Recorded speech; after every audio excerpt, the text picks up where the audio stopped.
Ratusan kilogram mie berformalin hasil penggerebekan rumah produksi yang ada di Kota Lubuk Linggau dimusnahkan Unit 1 Subdit Indaksi Ditreskrimsus Polda Sumsel. Direktur Ditreskrimsus Polda Sumsel Kombes Pol Bagus Suro Pratomo diwakili Wadireskrimsus Polda Sumsel AKBP Wid Diardi memimpin langsung pemusnahan tersebut. Setidaknya ada 431 kg mie berformalin dengan 15 liter cairan formalin dengan dibakar. Dalam pemusnahan barang bukti itu juga dihadiri pula oleh perwakilan Kejati Sumsel, PN Kelas 1A Palembang, Dinas Kesehatan Sumsel dan BPOM Palembang.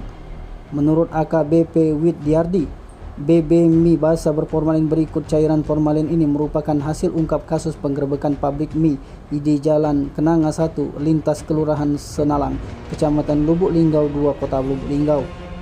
Keterangan pemilik pabrik berinisial M yang telah diamankan ini sudah beroperasi selama kurun waktu 5 tahun terakhir.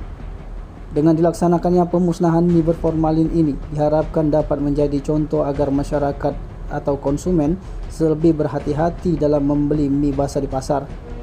Atas perbuatannya tersangka M dijerat dengan pasal ayat 1 JO pasal 8 ayat 3 Undang-Undang RI nomor 8 tahun 1999 tentang perlindungan konsumen dan atau pasal 136 JO pasal 75 ayat 1 huruf A dan B Undang-Undang RI nomor 18 2012 tentang pangan JO Peraturan Menteri Kesehatan RI nomor 033 tahun 2012 tentang bahan tambahan pangan dengan ancaman pidana penjara paling lama 5 tahun dan denda paling banyak 2 miliar rupiah.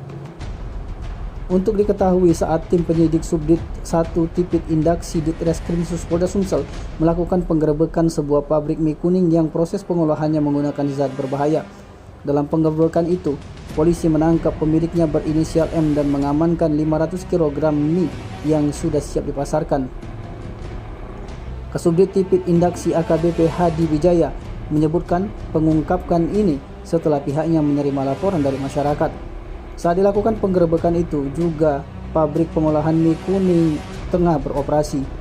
Dari pemeriksaan, 1 bulan beroperasi pabrik mie ini mampu memproduksi hingga 5-6 ton, di mana hasilnya itu dipasarkan ke pasar satelit Kota Lubuk Linggau.